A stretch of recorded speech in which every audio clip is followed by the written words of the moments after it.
salaamaaleykum maa ngi nuyu mbooloo mi di nuyu dëkkandoo yi di nuyoo mbokk yi di nuyu am di jàmm yi di dalal aussi autorités yi nga xamante ne nii ay personnalité lañ jóge tey ci mairie bi à commencer madame le maire tey représenté fi monsieur le maire Pape Bassirou Diop ak Cissé Bey mi yor lépp luy social ci biir mairie bi ak parti bi aussi toog fi ak ay xaritam ay àndandoom ak ay collègues am ku ci mel ne aussi sëñ Mor Gueye mi ngi fi toog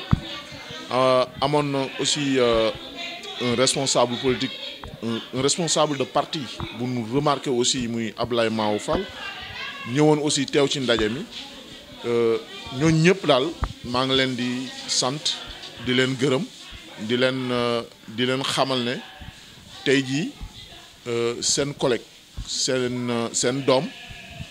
moo jug tey am ay ambition yoo xamante ne ni ay ambition politique la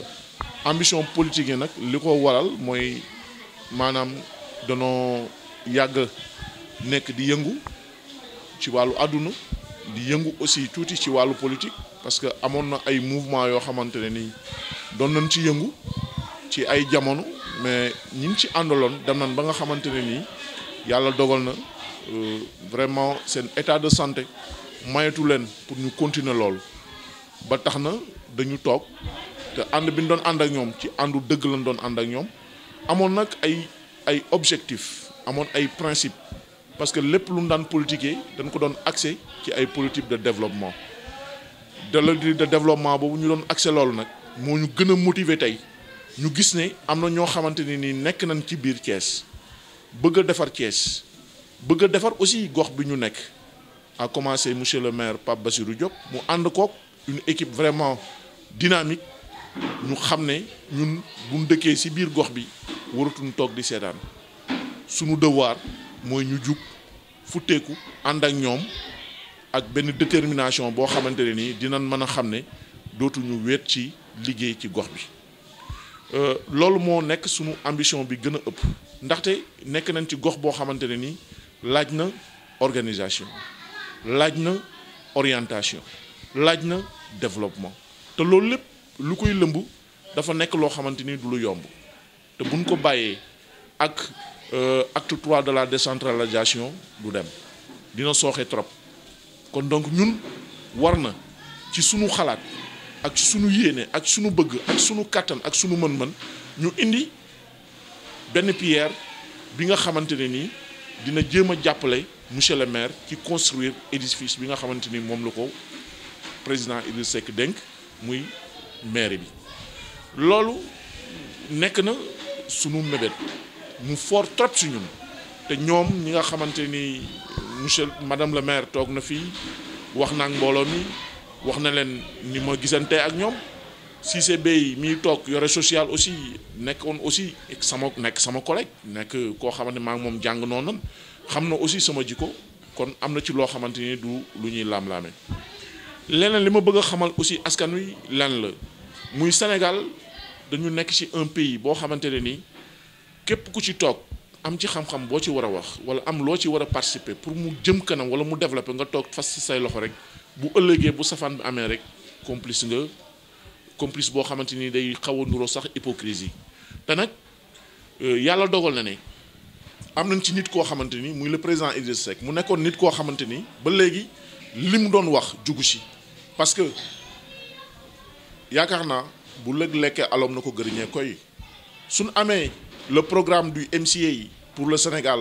ñu di ko développer di ko topp les États-Unis di ko jox le Sénégal c'est grâce à monsieur le président Idrissa Seck parce que c'est lui qui s'est porté volontaire dem def une exposition aux États-Unis pour mën a décrocher le MCA mën ko indi au Sénégal loolu duñ ko tudd parce que peut-être ça les arrange pas si on a aujourd'hui adopté une ville économique moom moo ko waxoon fii au Sénégal je veux doter du Sénégal je veux faire de toutes les villes du Sénégal des villes économiques parce que loolu mooy indi développement ci dëkk parce que quand tu instaures de l'économie par exemple des détournements des contournements dans la ville automatiquement yaa ngi indi économie ci biir réew mi parce que circulation bi dina fluide jug beeg dem beeg dikk bi dina fluide ba kenn ku nekk li nga bëgg a doxee di nga ko doxee ci heure bi nga ko bëgg a doxee dellusiwaat ci heure bi nga ko bëgg bi nga war a dellusiwee te du am benn problème loolu ay vision la bëri la. beneen bi ci topp gis nañ ni nga xamante ni commencé woon nañ ko liggéey Thiès mais nag dañoo dem ba ci biir bi seytaane duggee def li muy def man ñi mu war a man ba faafaagal leen ba dugg ci digganteem ak ñi mu séqal gis ngeen tey ni Thiès raflé Thiès dafa raflé lu mu doonte doon parce que dem naa ba wax ne léegi Sénégal xanaa 13 régions la 13 régions moo ne Thiès bokku ci xool leen Transrail tey ku wax ne Transrail tey jii activité benn doxatu fa vraiment tu auras les larmes aux yeux. NSCS bi ñu fi ñëwoon defoon seen conseil des ministres décentralisé yi ils avaient promis que NSCS va démarrer dans les brefs délais depuis lors il y a aucune machine qui fonctionne à la NSCS c'est aussi désastreux jeunes yi nekk Thiès amul kenn koo xam ne mën nga xëy tey jug dem ci benn entreprise taxaw ñu ne damay wut une main d'œuvre par rapport à une journée de 2500 ou de 3000 francs nga mën ko yóbbu sa kër amu fi seen bus lañ fi doon yaakaar te seen bus demeetul noonu les gens sont en train de licencier comme il faut ñun ak yeneen parce que tey jii suñu bëggee di ñu proposer un deuxième palais à Diamniadio mais vraiment li président Idriss Seck waxoon moo ci nekk sa vision n'arrête que à Diamniadio sa vision ne s'arrête qu'à Diamniadio et puis Diamniadio pourquoi il veut l'utiliser man damaa jàpp ne dañu bëgg utiliser Diamniadio pour ñoom ñëpp ñu dëkki Diamniadio ëllëg pour bu problème amee ñu bloqué Diamniadio kenn dootul dem biir Dakar wala kenn dootul dem feneen xanaa loolu ci xalaat mais vision war na dépasser Diamniadio vision war na dépasser Diamniadio aujourd'hui je vous dis il a déjà posé la première pierre du port de Ndayane mais je me dis pourquoi ce port de Ndayane avant ce port de Ndayane il y a un port de Sendou le port des vraquiers on avait installé un projet pour le port de Sendou pourquoi mu tëb le port de Sendou dem def ko le port de Ndayane ça pose des problèmes encore ça pose problème ce TER qu'il est en train d'instaurer au Sénégal aussi il y a un TGV au Nigeria plus distant que le TER du Sénégal et moins coûteux que le TER du Sénégal les Sénégalais ne disent rien kon donc ñun bu ñu taxawul jéem a def un frein à tous ces histoires là ëllëg ki si biir dañuy ligoter suñuy loxo ci loo xamante ne nii du suñuy dara newu ci et pour parler à ça on veut baliser le terrain au président Idrissa Seck pour que ëllëg bu ko yàlla dogalee mu dikk taxaw ci kanamu réew mi léppam yomb parce que je pense que ñoom leur pouvoir est déjà fini ils veulent tout saboter au lendemain bu fi le président Idrissa Seck taxawee mu nekkaat une lourde tâche devant lui jaxasewaat kooku askan wi loolu duñ ko nangu on va dénoncer tout on va mettre les jalons qu'il faut pour que ñoom ñu mën a arrêter li ñu war a arrêter parce que tey jii je vous le dis et li may wax dama ko xam il est sorti de l'IST c'est un ingénieur il est minier il est pétrolier mais un ingénieur en mine li muy njëkk a xalaat mooy la méthode par élimination parce que dañuy suuf boo ko gasee di fa bëgg a génne or bi ngay génne doo gas rek tibb ne lii or la da nga koy dem defari ko càq wala nga defari ko jaaro da nga koy traité or boobu boo koy traité il faut nga procéder par des méthodes d'élimination éliminer les parasites éliminer le stérile pour mën a am le minerai normal à 100% mën ko defar loo xam ne di nga ko mën a takk léegi nag loolu muy def noonu loolu mu jàng ci lay def ci biir politique am pour éliminer il a éliminé Karim Wade il est en train d'éliminer Khalifa Sall mais li ko jaaxal ba tëkko mooy le président Idrissa Seck il a soulevé les fonds taïwanais mais le président lui a répondu mais il a encore mis le dossier entre les tiroirs il sait très bien qu'il peut rien kon donc ñun dañu am fu ñu teg suñu tànk mën a tey ne dañoo dëgmal le président Idriss Seck pour faire le tout pour lui donner le palais présidentiel duñ ko def nag ci ay xasante duñ ko def ci ay xuloo duñ ko def ci ay xeex dañ koy def ci ak pragmatisme ak diplomatie parce que nit ki ñii ñuy woo bëgg leen xëcc ci lii ñu nekk joxuñu leen ñu lekk joxuñu leen ñu naan mais wax bu jubee nopp yu koy dégg moo war a wër te yaakaar na ñi ñuy àndal bëgg a liggéey ak ñoom seeni nopp wér nañ wér goo xamante ne ni li ñuy wax ak ñoom dinañ ko déglu boo xamante ne ni fi ñu bëgg a jëmale massifier parti muy parti réew mi pour joxe président Idriss Seck mandat présidentiel loolu on a tous les mécanismes nécessaires pour le faire te incha allah on le fera tiitalu kenn mënuñoo tiital parce que gis nañ lu ne kenn mënuñoo xoñoñal parce que ñun dépassé nañ foofu te it am nañ bagage boo xamante ne nii yàlla dimbale nañu suñuy wayjur dimbale nañu ñu jàng ba am loolu am ay xam-xam parce que ñun di wax ak yow on a travaillé dans les mines avec la société ArcelorMittal pendant 10 ans. Pendant 10 ans. Et Transrail warul woon dee. Transrail warul woon dee parce que nous, à ArcelorMittal, on voulait faire un contrat avec Transrail pour le transport du minerai de Kédougou jusqu'à Dakar. C'est un projet que Maître Abdoulaye Wade avait signé avec les Indiens. Et quand Maître Abdoulaye Wade avait signé ce projet avec les Indiens, on avait pris le site de Sendou pour défendre le port minéral. Fi nga xamanteni minerai bi bu joggé Kédougou fa lay wacc. Raay bi day joggé Kédougou ñëw ba Sendou. Tout ce projet là, tous les gens qui étaient à Sendou ont été indemnisés pour ce port. Wax na ko sank ci sama ñël ben wax mu dindi port bobu tay yobbu ko Ndayane. Pour lan gëna fexé di lepp bor ci aduna bi diko tek ci ndoddu sénégalais ci lo xamanteni ni amon na fi ba paré mais du ko def parce que bu ko defé dina japp né ñi ko précédé ñoko fi défon duma ci jaar tay entre parenthèses def na discours bi mi def ouverture aéroport Diass né aéroport bi le président Abdoulaye Wade moko commencé biko le président Abdoulaye Wade commencé il avait un contrat avec Saoudi Ben Ladine. Saoudi Ben Ladine ñu def travaux yi ba à peut-être hauteur de 70%. Kooku yàlla jeexal mandat mu dem mais bi kooku yàlla jeexalee mandat mu dem bi mu ñëwee nee na bi mu saytoo contrat bi ay njuut njaaj da cay am mu dàq contrat boobu joué waat beneen contrat avec les Turcs. Aujourd'hui il a signé un contrat de 25 ans de gestion avec les Turcs mais dem leen aéroport Diass li ma wax sànq ci sama discours moo fa nekk amul sénégalais gu fa mën a taxaw naan da ngay jaay jus te ramassuñ la amul sénégalais bu fa mën a taxaw ne da ngay jaay gerte te ramassuñ la parce que dañ ne Turquie yi ñoom moom gestion lépp luy gestion ci aéroport bi te ñoom ñooy seet ñu leen neex ñu jox leen ñu defar ay restaurant ak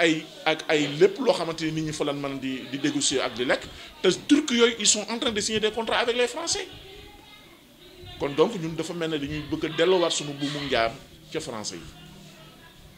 loolu lépp nag ñun en tant que acteur ci lu ñu nekk xam lu bari ci réew mi duñu ko seetaan te dinañ ci ànd ak monsieur le président Idrissa Seck xeex ci ba bu ëllëgee yaakaar naa sénégalais yépp dinañ mën a tëdd nelaw parce que nooflaay dina ñëw ci ñoom naat dina ñëw ci ñoom leneen dina ñëw ci ñoom gis ngeen tournée bi le président def dans le monde rural gerte gaa ngi ci àll bi kenn mënu ko jënd ñuy nasaxal xelu sénégalais yi naan gerte gi dañ koy yóbbu exporté turc te chinois yi ñoo doon jënd gerte gi pourquoi il a bloqué les chinois kon donc ñaari vision la am la France et la Turquie ñun sénégalais yi ñooy war a taxaw tey jug bañ loolu te nag am nañ ci détermination am nañ ci volonté dinañ ko ànd ak monsieur le président Idrissa Seck à commencer par tous les responsables qui sont ici ci di suñu gox ah commencer ko ak ñoom ba liggéey bi mu mën a law ba le président Idrissa Seck xam ne tey jii askanu Thiès jug nañ ànd ak moom pour lui donner un mandat présidentiel pour mu mën a taxaw lépp li nga xamante ne ni luy lor askanu la mu teggi ko noppal askanu yi pour naataange gën a mën a ñëw Sénégal milliards yi ñuy dégg yépp c'est bien beau li ngeen gis ñuy tabax nii ñi gis ay ñuy tabax di dem rek mais bu ñu xam fan lañ ko jëlee nan lañ koy fayee kañ lay jeex ak fan lay jeexe xamuñu ci dara kon donc sénégalais yi war nañu xunduwaat seen bët benn bés topp nag madame le maire wax na ko sànq mbir mi lenn moo koy saafara lu koy saafara nag mooy ñoom wax nañ li ñuy bëgg a def mais dama yaakaar ne ku bëgg a labaj ne damaa bëgg a labaj ki nga séqal war na mut ay mécanisme yu mu aaree ay ñu ñam ba tax ne on lance un vif appel à tout concitoyen, à tout Thiessois rawatina ku dëkk suñu gox bii di Cité Senghor que tey nga mën a dem ci liste yi boo inscrire nga inscrire te boo inscrire woon ba pare nga fexe ba noo fexe ba jotee sa carte parce que loolu d'abord ce devoir là et ce droit là tu as droit à une pièce d'identité, tu as droit à une carte d'électeur, mais ton devoir c'est d'exprimer ta voix. kon bul nangu kenn si àdduna wala kenn ku féete ci nguur di la ko jéem a xañ parce que dafay am ay mécanismes yu muy teg pour te décourager. Et puis on rassure à monsieur le maire, à madame le maire, à tous les responsables de Rewmi dans cette zone que aujourd'hui notre principal combat c'est de sensibiliser toutes les gens yi nga xamante ñoo dëkk fii ci biir gox bi que ku ci inscrire nga dem inscrire ku ci inscrire ba pare ñu fexe nu la sensibiliser xamal la li nga xamante ne nii mooy doxalinu réew mi te jëmale wuñu kër fexe nag ba noo jotee sa carte bu bis baa ñu jox ko une majorité écrasante mu jeex benn yoon loolu mooy sunu ambition mooy sunu tànk di gën a santaat nag madame la maire di santaat Cissé Bey